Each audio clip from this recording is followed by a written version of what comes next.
യേശുവിൽ ഏറ്റവും പ്രിയപ്പെട്ടവരെ, 2025 ഈ വർഷത്തിൻ്റെ ഏറ്റവും അവസാനത്തെ ദിവസമാണിന്ന്.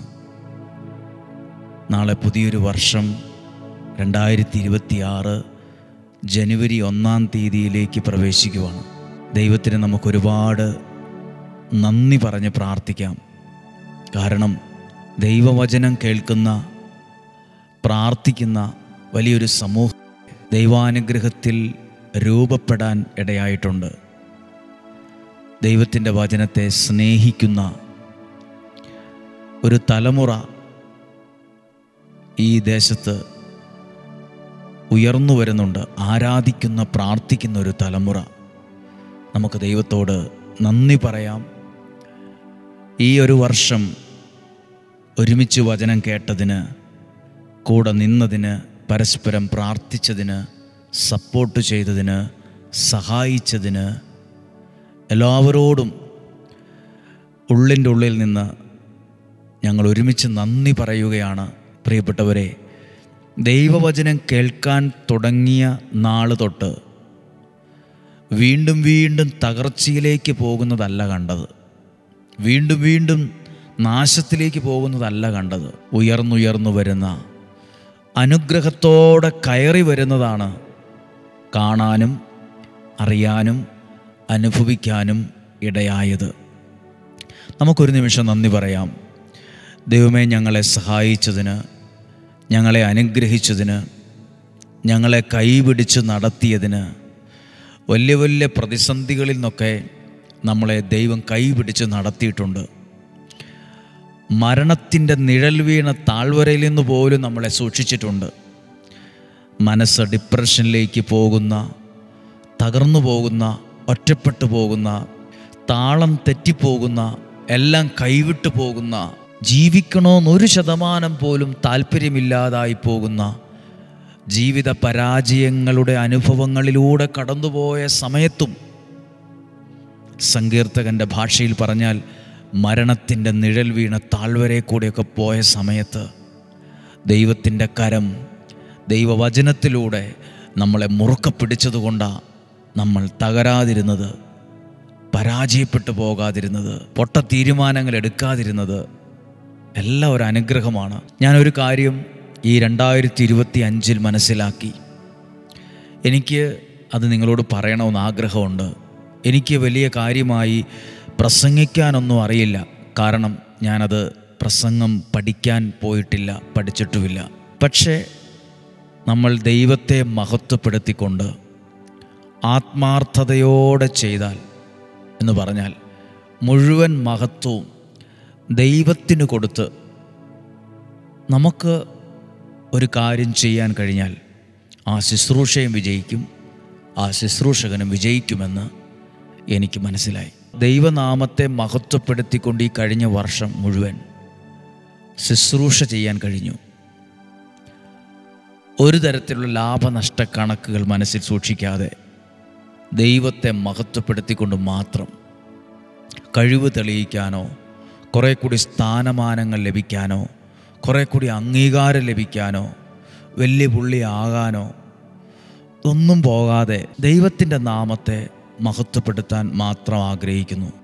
അതിനുവേണ്ടി നമ്മൾ നിന്നാൽ ശുശ്രൂഷയും വിജയിക്കും, ആ ശുശ്രൂഷ ചെയ്യുന്ന ശുശ്രൂഷകനെയും ദൈവം വിജയിപ്പിക്കും. ദൈവം അനുഗ്രഹിക്കട്ടെ. ഇന്ന് നാം ഒരു വചനം കേട്ട് പ്രാർത്ഥിക്കും. പ്രിയപ്പെട്ടവരെ, ഈ വചനം കേൾക്കുമ്പോൾ സങ്കീർത്തനം 116-ാം അധ്യായം 8-ാമത്തെ വാക്യമാണ്. എൻ്റെയും നിങ്ങളുടെയും ജീവിതാനുഭവമാണ് സങ്കീർത്തകൻ എഴുതിയിട്ടുള്ളത്. സങ്കീർത്തനം 116, 8-ാം വാക്യം. അവിടുന്ന് എൻ്റെ പ്രാണനെ മരണത്തിൽ നിന്നും, ദൃഷ്ടികളെ കണ്ണുനീരിൽ നിന്നും, കാലുകളെ ഇടർച്ചയിൽ നിന്നും മോചിപ്പിച്ചിരിക്കുന്നു. സങ്കീർത്തകൻ അത് എഴുതിയത് പാസ്റ്റ് ടെൻസിലാണ്. മോചിപ്പിച്ചിരിക്കുന്നു. എൻ്റെ പ്രാണനെ മരണത്തിൽ നിന്നും, ജീവനെ മരണത്തിൽ നിന്നും. ഒത്തിരി പേരുടെ പ്രാർത്ഥനയായത്.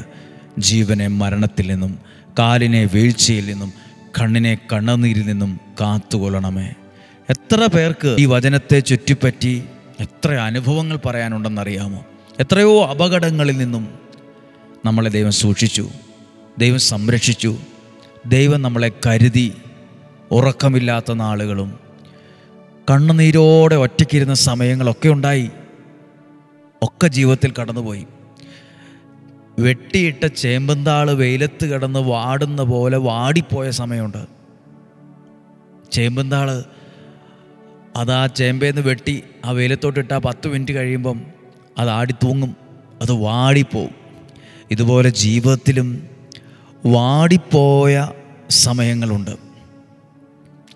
പ്രിയപ്പെട്ടവരെ, ആ സമയങ്ങളിലൊക്കെ ദൈവത്തിൻ്റെ കരം എന്നെ നിങ്ങളെ ചേർത്ത് പിടിച്ചിട്ടുണ്ട്. നമുക്ക് ഈ വർഷത്ത് നടന്ന എല്ലാ അനുഗ്രഹത്തെ ഓർത്ത് നന്ദി പറയാം. ഒരു കാര്യം ഓർത്ത് നോക്കിക്കേ, ദൈവത്തിൻ്റെ വചനം എത്രയോ പേർക്ക് കൊടുക്കാൻ ദൈവം നമ്മളെ ഉപയോഗിച്ചു, പ്രയോജനപ്പെടുത്തി. ദൈവത്തിൻ്റെ ആ വചനത്തെ കാര്യം വാട്സപ്പിലൂടെയോ ഫേസ്ബുക്കിലൂടെയോ ഇൻസ്റ്റഗ്രാമിലൂടെയോ ഒക്കെ ആയിരിക്കാം, നമ്മുടെ കയ്യിലുള്ള ഒരു ഫോണിലൂടെ എത്രയോ പേരുടെ ജീവിതത്തിൽ സമാധാനം നൽകുന്ന, പ്രത്യാശ നൽകുന്ന വചനത്തെ കൊടുക്കാൻ, അവരുടെ ജീവിതത്തിലെത്തിക്കാൻ നമുക്ക് കഴിഞ്ഞില്ലേ? അതൊരു അത്ഭുതമാണ്. ഒരാൾക്കൊരാശ്വാസവും സമാധാനവും കൊടുക്കാൻ കഴിഞ്ഞാൽ അതാണ് ഏറ്റവും വലിയ സമ്പത്ത്. എത്രയോ പേരുടെ ജീവിതങ്ങളെ മാറ്റിയെടുക്കാൻ നമുക്ക് സാധിച്ചു. നമ്മൾ തകർന്നുകൊണ്ടിരിക്കുകയല്ല കേട്ടോ, ശക്തിപ്പെട്ടുകൊണ്ടിരിക്കുകയാണ്. നമ്മളിങ്ങനെ താഴോട്ട് കൂപ്പുകുത്തിക്കൊണ്ടിരിക്കുകയല്ല, നമ്മൾ വളർന്നുകൊണ്ടിരിക്കുകയാണ്. നമ്മൾ ചെതറിപ്പോയിക്കൊണ്ടിരിക്കുകയല്ല, നാം ഒന്നായിക്കൊണ്ടിരിക്കുകയാണ്. ഒരു മനസ്സോടെ മുന്നേറിക്കൊണ്ടിരിക്കുകയാണ്. ഞങ്ങളുടെ പ്രാർത്ഥന നിങ്ങൾക്ക് അനുഗ്രഹമാണ്. നിങ്ങളുടെ പ്രാർത്ഥനയും ഞങ്ങൾക്ക് വിലയുള്ളതാണ്. ഞങ്ങളെപ്പോലുള്ളവരെ പിടിച്ചു നിർത്തുന്നത് നിങ്ങളെപ്പോലെയുള്ള നല്ല മനുഷ്യരുടെ നല്ല പ്രാർത്ഥന കൂടിയാണ്. ഒറ്റയ്ക്കൊന്നും പിടിച്ചു നിൽക്കാൻ കഴിയില്ല. ഒറ്റയ്ക്കൊന്നും എല്ലാ സമയത്തും ധൈര്യത്തോടെ ഇങ്ങനെ നിൽക്കാൻ കഴിയില്ല. ചില സമയത്ത് വല്ലാതെ വാടിപ്പോകും, ഒറ്റപ്പെട്ടു പോകും, മനസ്സ് തകർന്നു പോകും, ഇഷ്ടമില്ലാതാകും. ഇങ്ങനെയൊക്കെ ചെയ്യാൻ, പ്രാർത്ഥിക്കാൻ ഒക്കെ പല സാഹചര്യങ്ങളും മനസ്സിലൂടെ കടന്നുപോകും, വിഷമങ്ങൾ കടന്നുപോകും. ആ സമയങ്ങളിലൊക്കെ പിടിച്ചു നിർത്തിയത് പ്രിയപ്പെട്ടവരായ നിങ്ങളുടെ ഓരോരുത്തരുടെയും പ്രാർത്ഥന കൊണ്ടാണ്. ഈ വർഷം നമുക്ക് എല്ലാവർക്കും നന്ദി പറയാം. ഓരോ ദിവസവും ലക്ഷക്കണക്കിന് ആളുകളാണ് വചനം കേട്ടത്. അവരെ നന്ദിയോടെ ഓർക്കുന്നു. ഒരുപാട് മനുഷ്യരെ ദൈവമക്കളാക്കിയ സ്ഥലമാണിത്. ദൈവത്തിൻ്റെ സ്വന്തമാക്കിയ സ്ഥലമാണ്. നല്ല തീരുമാനമെടുത്ത സ്ഥലമാണ്. ദൈവത്തിന് വേണ്ടി തിരഞ്ഞെടുത്തൊരു സ്ഥലം കൂടിയാണിത്. ദൈവത്തിൻ്റെ സ്ഥലമാണിത്. കാരണം ഇവിടെ ഇരുന്ന് പ്രാർത്ഥിക്കുന്ന പലരുടെയും അനുഭവങ്ങൾ അതാണ്. കൽക്കുരിശിലെ എഴുതി എണ്ണയൊഴിച്ച് പ്രാർത്ഥിക്കുന്നതിനെ ഓർത്ത് നന്ദി, നിയോഗ ജപമാലയെ ഓർത്ത് നന്ദി, നിയോഗ തിരിയെ ഓർത്ത് നന്ദി, മുട്ടിലെഴഞ്ഞ് പ്രാർത്ഥിക്കുന്ന പ്രാർത്ഥനയെ ഓർത്ത് നന്ദി, വചന ശുശ്രൂഷയ്ക്ക് നന്ദി, ഈ സ്ഥലത്തെ ദൈവം തിരഞ്ഞെടുത്തതിന് നന്ദി, ഒരന്തരീക്ഷം ഒരുക്കിയതിന് നന്ദി. എല്ലായിടത്തും എല്ലാം വളരില്ല, എല്ലായിടത്തും എല്ലാം വളരില്ല. ഇത് വയനാടാണ്. ഇവിടെയുള്ള സാഹചര്യത്തിൽ വളരുന്നത് കാപ്പിയും മുളകും തേയിലയും ഏലമൊക്കെയാണ് കൂടുതൽ വളരുന്നത് എന്ന് വിചാരിച്ച് താഴ്നാട്ടിലേക്ക് ചെന്നാൽ, മറ്റൊരു രാജ്യത്ത് ചെന്നാൽ അവിടെ വളരുന്നത് വേറെയാണ്. അവിടെ വളരുന്നത് ഇവിടെ വളരാൻ പറ്റിയ സാഹചര്യമായിരിക്കണമെന്നില്ല. ഓരോന്നിനും വളരാൻ ഒരു സാഹചര്യമുണ്ട്. അതുപോലെ തന്നെ ഒരാളുടെ പ്രാർത്ഥന കേൾക്കാൻ, ആരാധിക്കാൻ ദൈവം തിരഞ്ഞെടുത്തൊരു സ്ഥലമാണ്. ഇവിടെ നിന്ന് ഉയരുന്ന പ്രാർത്ഥനകൾക്ക് നേരെ ദൈവത്തിൻ്റെ കണ്ണും കാതും സദാ ജാഗരൂകതയോടെ ഉണ്ട്. ആരും വലിയ പുള്ളികളല്ല, ആരും വലിയ ആളുകളല്ല.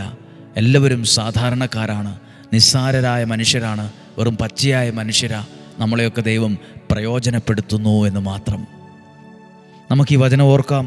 അവിടുന്ന് എൻ്റെ പ്രാണനെ മരണത്തിൽ നിന്നും, ദൃഷ്ടികളെ കണ്ണുനീരിൽ നിന്നും, കാലിനെ ഇടർച്ചയിൽ നിന്നും മോചിപ്പിച്ചിരിക്കുന്നു. ഇത് നമ്മുടെ സാക്ഷ്യമാണ്. എല്ലാവരും ഈ വചനം ഒന്ന് പറഞ്ഞ്, കർത്താവായ യേശുവേ, അവിടുന്ന് എൻ്റെ പ്രാണനെ മരണത്തിൽ നിന്നും, ദൃഷ്ടികളെ കണ്ണുനീരിൽ നിന്നും, കാലുകളെ ഇടർച്ചയിൽ നിന്നും മോചിപ്പിച്ചതിന് ഞങ്ങൾ നന്ദി പറയുന്നു. കർത്താവായ യേശുവേ, 2025 ഒരു പ്രാവശ്യമെങ്കിലും ഡെയിലി ബ്ലെസ്സിങ്ങിൽ വചനം കേട്ടവർ എല്ലാ ദിവസവും കേട്ടവർ, എഴുതി വച്ചവർ, ചേർന്ന് നിന്നവർ, പരസ്പരം പ്രാർത്ഥിച്ചവർ, അസൂയയില്ലാതെ സ്വാർത്ഥതയില്ലാതെ ഈ വചനത്തെ ഷെയർ ചെയ്ത് അനേകരിലേക്ക് എത്തിച്ചവരെ നന്ദിയോടെ ഓർക്കുന്നു. അവരെ അങ്ങ് സമർത്ഥമായിട്ട് അനുഗ്രഹിക്കണമേ. കഴിഞ്ഞ വർഷം ഞങ്ങൾക്ക് അനുഗ്രഹത്തോടെ മുന്നോട്ട് പോകാൻ സാധിച്ചതിന് നന്ദി. 2026 എന്ന പുതിയ വർഷം അനുഗ്രഹത്തോടെ ആയിരിക്കാൻ, ഒരു നല്ല തുടക്കമായിരിക്കാൻ, ഒത്തിരി കാര്യങ്ങൾ എണ്ണി പറയുവാൻ, സാക്ഷ്യപ്പെടുത്താൻ പറയുവാൻ ഇടയാകത്തക്ക വിധം പുതിയ വർഷത്തെ അങ്ങ് അനുഗ്രഹിക്കണമേ. പുതിയ വർഷത്തെ അങ്ങ് അനുഗ്രഹിക്കണമേ. കഴിഞ്ഞ വർഷം ഞങ്ങൾക്ക് നൽകിയ എല്ലാ ചെറുതും വലുതുമായ സഹായങ്ങൾക്ക്, പ്രാർത്ഥനകൾക്ക് ഞങ്ങൾ നന്ദി പറയുക. നിങ്ങൾ ചിലർ ഞങ്ങളെ പ്രാർത്ഥന കൊണ്ട് സഹായിച്ചു, സാമ്പത്തികം കൊണ്ട് സഹായിച്ചു, സ്നേഹം കൊണ്ട് സഹായിച്ചു, പ്രോത്സാഹനം കൊണ്ട് സഹായിച്ചു, നല്ല വാക്കുകൾ പറഞ്ഞ് സഹായിച്ചു. എല്ലാത്തിനും ഒത്തിരി നന്ദി. നമ്മുടെ കർത്താവ് ഈശോ മിശിഹായുടെ കൃപയും പിതാവായ ദൈവത്തിൻ്റെ സ്നേഹവും പരിശുദ്ധാത്മാവിൻ്റെ സഹവാസവും നിങ്ങളോടുകൂടെ ഉണ്ടായിരിക്കട്ടെ. ഈ ശുശ്രൂഷയെ ദൈവം ഏറ്റെടുത്തിട്ടുണ്ട്. സ്വർഗം അംഗീകരിച്ചൊരു പ്രാർത്ഥനയാണിത്. സ്വർഗം ഏറ്റെടുത്ത പ്രാർത്ഥനയാണ്. സ്വർഗം തുറക്കുന്ന പ്രാർത്ഥനയായിട്ടിത് മാറി. ഡെയിലി ബ്ലെസ്സിങ്ങും നിയോഗ പ്രാർത്ഥനയൊക്കെ എവിടെയെല്ലാം മനുഷ്യൻ ദൈവവചനം കേൾക്കുന്നോ ദൈവത്തിന് ഏറ്റവും സന്തോഷമാണ്. ദൈവത്തെ അത് ഒത്തിരി സന്തോഷിപ്പിക്കുന്നുണ്ട്. ഈ ശുശ്രൂഷയിലൂടെ ദൈവം നമ്മളെ ഓർത്ത് സന്തോഷിക്കുന്നുണ്ട്. സ്വർഗം സന്തോഷിക്കുന്നുണ്ട്. കർത്താവേ, ഈ വചനത്തിലൂടെ നന്ദി. കാലിനെ വീഴ്ചയിൽ നിന്നും, ജീവനെ മരണത്തിൽ നിന്നും, കണ്ണിനെ കണ്ണുനീരിൽ നിന്നും കാത്തതിന് നന്ദി. ഞങ്ങളെ അനുഗ്രഹിച്ചതിന് നന്ദി. വഴി നടത്തിയതിന് നന്ദി. യേശുവിൻ നാമത്തിൽ നിങ്ങളെ അനുഗ്രഹിക്കുന്നു. നല്ലൊരു പുതിയ വർഷത്തിനായി ഒരുങ്ങുന്നു. നാളെ 1-ാം തീയതിയാണ്. മറക്കാതെ എല്ലാവരും ഡെയിലി ബ്ലെസ്സിങ് കാണണം. മറക്കാതെ എല്ലാവരോടും പറയണം. നാളെ 1-ാം തീയതിയിലെ വചനം കേൾക്കാതെ പോവല്ല്. 1-ാം തീയതി ഏറ്റവും അനുഗ്രഹത്തോടെ ആ വചനം കേൾക്കും. ആ ഒരു വർഷം വേണ്ട സകല അനുഗ്രഹങ്ങളും ആ വചനത്തിലൂടെ നമുക്ക് നേടിയെടുക്കണം. പ്രാർത്ഥിക്കണം. എല്ലാവരെയും സാധിക്കുന്ന ശുശ്രൂഷ കണ്ടുകൊണ്ടിരിക്കുന്ന എല്ലാവരോടും, കുടുംബക്കാരോട്, വീട്ടുകാരോട് എല്ലാവരോടും പറയണം ഈ ശുശ്രൂഷ കാണുവാൻ. ജനുവരി 1-ാം തീയതിയിലെ ശുശ്രൂഷ കാണുവാൻ. ദൈവം അനുഗ്രഹിക്കട്ടെ. യേശുവിൻ നാമത്തിൽ നിങ്ങളെ അനുഗ്രഹിച്ച് പ്രാർത്ഥിക്കുന്നു, ഇപ്പോഴും എപ്പോഴും എന്നേക്കും. ആമേൻ. ഒരിക്കൽ കൂടി എല്ലാവർക്കും നന്ദി. ഈ ഒരു വർഷം പ്രാർത്ഥിച്ചതിന്, കൂടെ നിന്നതിന്, വചനം കേട്ടതിന്, പ്രോത്സാഹിപ്പിച്ചതിന്, സ്നേഹിച്ചതിന്, കരുതിയതിന് എല്ലാത്തിനും എല്ലാവരോടും നന്ദിയും സ്നേഹവും പ്രാർത്ഥനയും ബഹുമാനവും അറിയിക്കുന്നു. നാളത്തെ ശുശ്രൂഷ ഒത്തിരി അനുഗ്രഹമാണ്. പുതിയ വർഷത്തിൻ്റെ ആദ്യ ദിവസത്തെ ശുശ്രൂഷ മറക്കാതെ കാണണം, പ്രാർത്ഥിക്കണം. ദൈവം അനുഗ്രഹിക്കട്ടെ. നാളെയും 5:30 ഒരുമിച്ച് കാണുന്നത് വരെ സ്വർഗത്തിലെ ദൈവം എന്നെ നിങ്ങളെ സൂക്ഷിക്കട്ടെ. ആമേൻ.